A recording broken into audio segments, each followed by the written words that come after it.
Welcome to the Catholic Café, where Catholic truth is served fresh daily.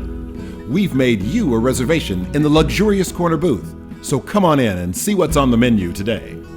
Now, here's your host, Deacon Jeff Drzymski.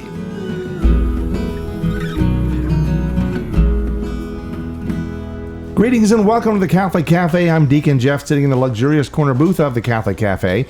And we got the band back together. We have Ziggy Rodriguez. That's me. And we have Thomas Patrick Dorian. Yes, sir. Which we all know to be the Venerable Tom. Venerable Tom. Venerable Tom is here. And we're excited. And I want to start this show off with Sam's talk about his pants catching on fire fireworks. No. July the 4th. I listened to the show. It was awesome. I'm sorry I missed it. Yeah. But that's what jumped out at me was that. I've got to hear that story. No. Maybe off the air. No. Yeah, that's not. I was in elementary school at the time. Yeah, I'll well, give you that hint. Even Well, better. I'll tell it in parts. That was the first part. I will say sorry. that I'm just gonna say that we don't like to do controversial things here, but I'm gonna tell people out there I cannot stand the Sparkle Creed. If you don't know what I'm talking about, just Google Sparkle Creed, and it's like this is the nutty stuff that shows up in the world that we have to like. We need to know our faith. Yeah. We need to love Jesus. We need to love our church. And man, it's getting out there. Yeah. You know, and you think like things, and you watch it, and at first I was laughing. I shouldn't say. I don't want to be disrespectful to other people, but the reality is, I was listening to the words, going, "This is kind of funny," you know. And then I started realizing, like, but there are people that are actually praying this, like every Sunday. So if you want to be edified, you know, because I was thinking about July the 4th and sparklers. And that made me think of the Sparkle Creed. So we're My not fault. I got you off track. we are not fans of the Sparkle Creed here at the Catholic Cafe. But I will say this: we're launching into a new little mini series. We've done mini series in the past, and so we're going to do the 4 cardinal virtues. We've done the 3 theological virtues, and 4 + 3 = 7. You know, and a lot of times people make comparisons between like the 7 deadly sins and 7 godly virtues or whatever. It's an interesting concept, but we really want to do one on the 4 cardinal virtues. So we're going to launch into that, and we'll start with the 4 cardinal virtues. They're like, they come from Plato. I think was the first one to kind of started to talk about them. I think Aristotle, actually. No, Plato. Oh. Yeah. Why you doubt me? On that, I thought Yeah. so, yeah. No. You had to go there. No. It was in his Republic, Book 4. He brings up, but he doesn't call them cardinal virtues. Okay. He mentions these ways of living, right? Oh, okay. Right, and then Aristotle expounds upon them. Sure. And I don't know, because I'll be honest with you guys, I did not read the Republic. Well, Book 4. I didn't read Book 4, or 3, or 2, or 1. But I didn't read any of those things. So I don't know if he like hinted at this concept, and then like Aristotle kind of drove it home, made it famous. Yeah. Right. But it's really part of classical Greek philosophy, right? It's Aristotelian, and Aristotle kind of went off on it and used it as a basis. And in fact, Aristotle's the one that says that possessing these 4 key virtues makes a person good, happy, and flourishing, right? They were always searching for these truths in life. But not only are the 4 cardinal virtues part of classical Greek philosophy, but they're really like a major part of classical Catholic morality or moral theology, and always have been. And the 4 virtues: prudence, justice, fortitude, and temperance. We're going to cover each one of those in a different show. Yes, and St. Thomas Aquinas, a lot of people don't realize that philosophy, people might listen to this show, especially those who are separated brothers and sisters, and say, like, why are they talking about ancient Greek philosophy? These are pagan philosophers. Like, that just seems inappropriate to mix that up with Christian theology. And first of all, theology is developed by philosophical methods, right? And so, like, Augustine he was a Platonist before he became a Catholic, and so Platonic philosophy was core to how he developed his theology. St. Thomas Aquinas drew upon Aristotle and his philosophical methods. But going up through today, when you look at Pope John Paul II, he drew heavily upon like Kant and various other like modern philosophers, right? And so for us to say, and like phenomenologists, etc., and so it's the relationship. That was a between Muppet song, wasn't it? Phenomenon. No. No, but the relationship between philosophy and theology is a long, storied, and nuanced one, right? But the fact of the matter is, the Catholic Church has adopted the four cardinal virtues through St. Thomas Aquinas, and it's deeply rooted in moral theology. And we'll explore why ultimately, because here's the thing we have to keep in mind about philosophy, and this is also relevant to St. Thomas Aquinas as well. Philosophy is seeking truth, right? And we believe as Catholics that truth, our minds, our reason was created to intellect the truth and receive the truth. And there's a lot that can be known without revelation, right? And so that St. Thomas Aquinas was actually an expert on that. He had natural law philosophy, was pushing the boundaries of how far can you take things just as a matter of reason before you need revelation. And he proved, for example, you can prove the 10 Commandments without revelation. You can just use reason. And so that basically by that proof that God, in giving the 10 Commandments to his chosen people, was basically restoring us to the natural law, that which was rationally cognizable. Anyhow, some things require revelation, right? But with regard to temperance, fortitude, justice, and prudence, Aristotle, St. Thomas Aquinas was drawing upon the same truth that Aristotle and Plato was yes, drawing and upon. also it's fair to say that there's a little bit of truth in all of the, in so many of the old ways. You'll look at some of the old religions that predated Christianity, certainly, but there are shadows of truth in some of these. They'll get things wrong, right? But then there are also shadows of truth, and when you start to realize that, like especially with philosophy, that some of these things that they were grappling with are the same things that we grapple with even still in a religious context. But I do a lot of my teaching, and I'll use this phrase, for a minute, let's take God out of the equation as I'm defining something. And the reason why I do that is because you can reason so many things. And ultimately, what you're going to end up doing is tying it back to natural law, and then tying all that back to God, the Creator, right? Right. But you start with, because a lot of people, you're approaching people, and they're not ready for like a God talk, right? They're not ready to go like, well, let me just tell me what your God says, and let me just see if I like that, right? Well, that's not a way to discuss, like especially when you're talking about sharing the gospel with somebody. It's fine to say Jesus loves you, but if a person is like rejecting anything that has the word Jesus in it, the name, well, they're not going to listen to you. Right. So how do you reach those kinds of folks, right? And so a lot of times I'll use that phrase, well, let's just take God out of the equation just for a second, right? But then I think you'll see why we need to put him back into the equation to get a fuller understanding of all this stuff. Right. So anyway, that's where I'm thankful that we have all these. Even I always liked Plato as a kid. I'm just pausing there. We're with you. Tom's with me We're with on you. that one. Obviously, Sam never played with Plato. No, I get it. That was cute. just wasn't funny. Yeah, exactly. And then of course, Aristotle. I love studying and realizing, like, wait, I thought this was Christian moral theology, and it's like, oh, these guys are the basis. They started that way, and this idea of these. The word cardinal, reason why they're called cardinal virtues, comes from the Latin cardo, which means hinge.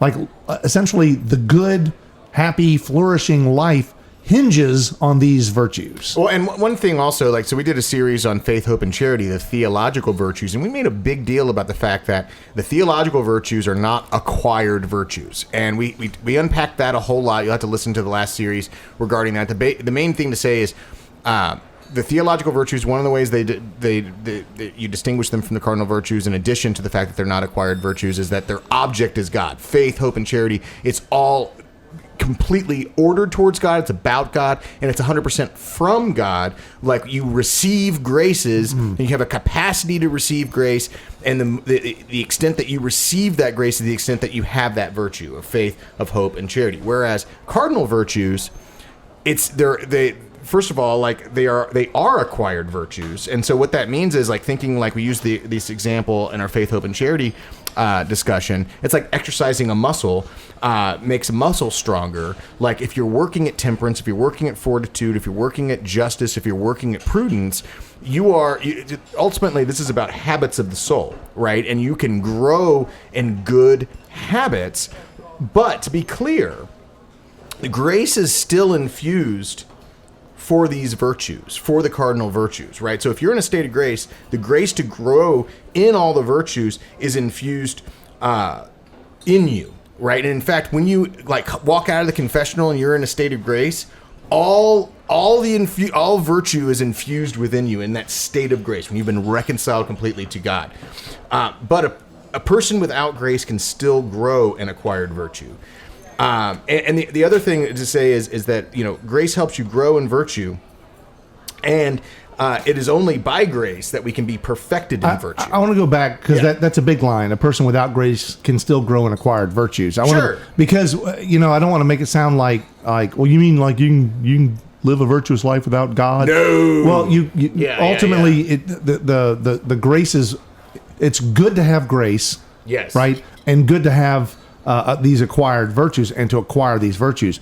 But the reality is, we have to look at the acquired virtues, the cardinal virtues, as muscles. Right. That we're exercising and growing. And you can do a lot of exercise and growing. You can be a good person. That's why, ultimately it gets controversial when we start talking about, like, can an atheist go to heaven? And the church in her wisdom sees this like you can live a virtuous life and not know that you're living a Christian life. Yeah. Right. And so there's a connection there, but at the end of the day, it is good to be Christian. It is good to be filled with grace, and it is good to acquire these virtues. So the more grace, more virtues, more grace, and to live in that environment is important. Well, here's an example. So a sub virtue of temperance is fasting.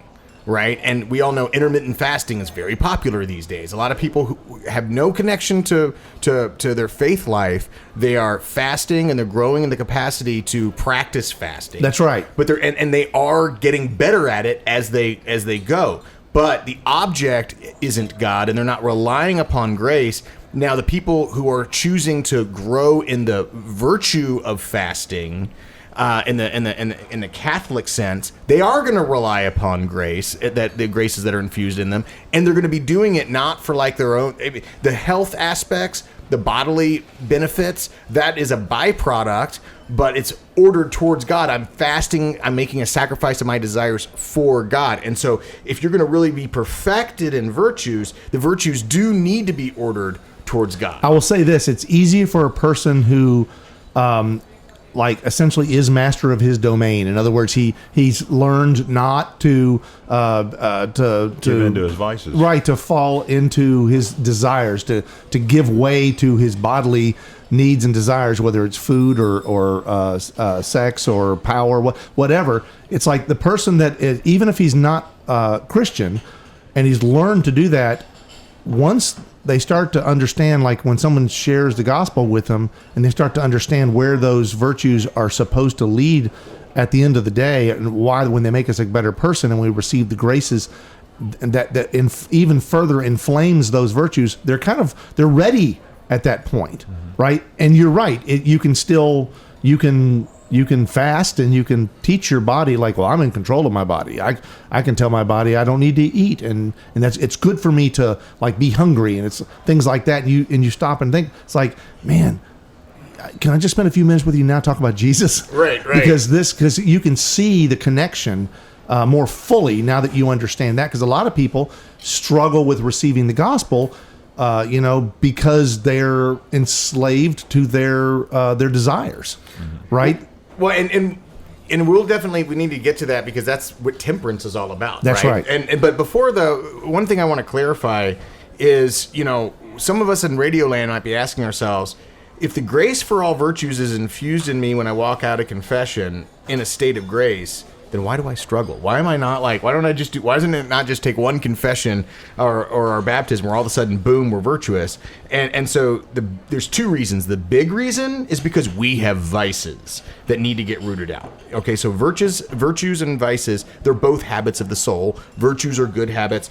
Vices are bad habits. So vices have to get rooted out. So the graces for the virtues are there and they're infused in us, but if we still have vices, if we still have bad habits, it's going to throw off our capacity to live a life of virtue. And you think about that for a second in terms of like what the church calls concupiscence, or this idea that essentially in our DNA there's a brokenness, right? So there's a tendency and a temptation always to water takes the path of least resistance, and when it comes to our humanity, we come from our nature is broken, right? But can be perfected, and the thing is, when we're in that situation, well, even though we might be in a state of grace, it's like, Lord, take me now. Right. I want to come out of confession, a good confession. I want to come out of that confession, and that's when I want to get hit by the bus. Like I step out of the confessional that's on the street, and as I step out, a bus hits me.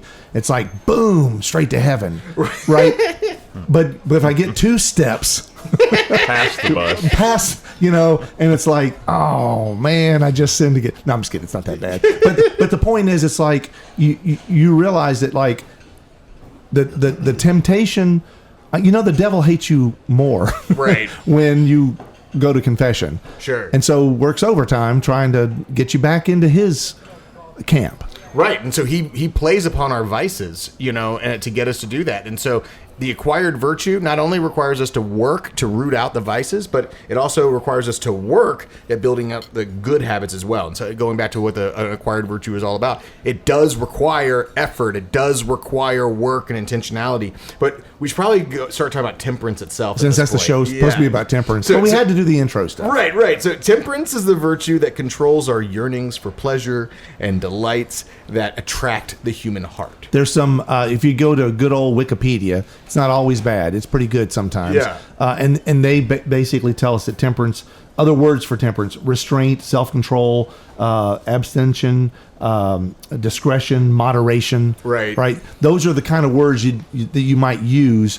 Basically, your temperance is like tamping down desire. Well, when our appetites are out of control, our decision-making is going to be out of control. Right. So I've never experienced that. Sam, what is that like? Well, this goes back to what we were saying before. Like, God is truth, and He created us to be ordered after truth. Like Jesus said, "I've consecrate them in the truth." Right. And so we seek truth through our reason.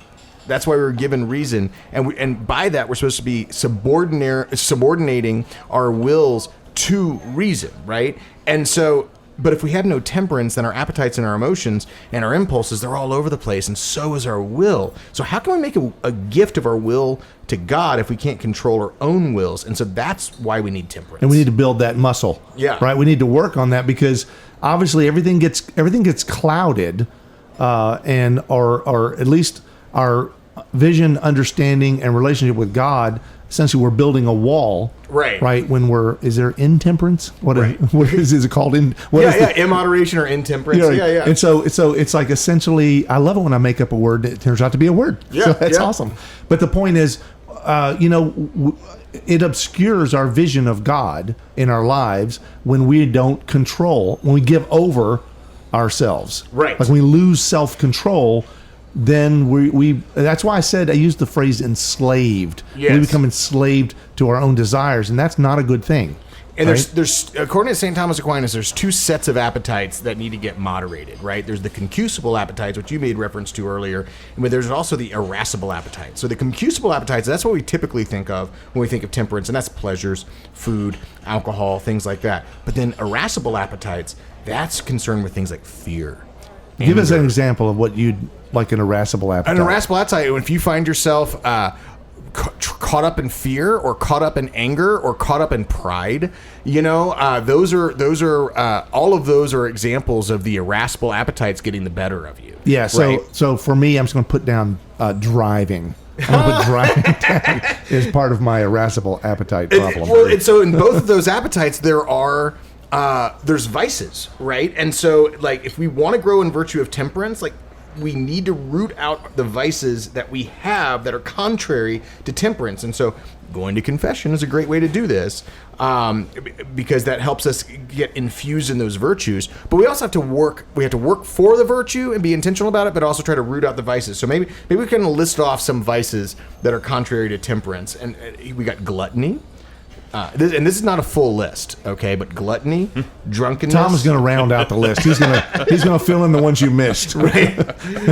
But gluttony, drunkenness, lust, any related sins and vices, to lust as well, like pornography, anger, cruelty, pride, curiosity. Now that might be surprising to people that curiosity is listed, but what that means is if there's knowledge that's above your station, it's really none of your business, then whether it's the stuff about the private life of another, or you're caught up in, I wonder what's happening behind those closed doors, whatever it might be. Or you use curiosity as an excuse. Yes. Because there's a part of you, like, without temperance, you're more willing to like, well, hey, I'm not really drawn to that, but I do want to see what it's about. I want to do a little research. Right, exactly. Right, and just see what this whole pornography thing is. Yeah. Right, so you type in something on the computer, next thing you know, you're inundated, but you probably should have known ahead of time what you were getting ready to get into. Oh yeah, right. Or so curiosity killed the cat, is the old expression.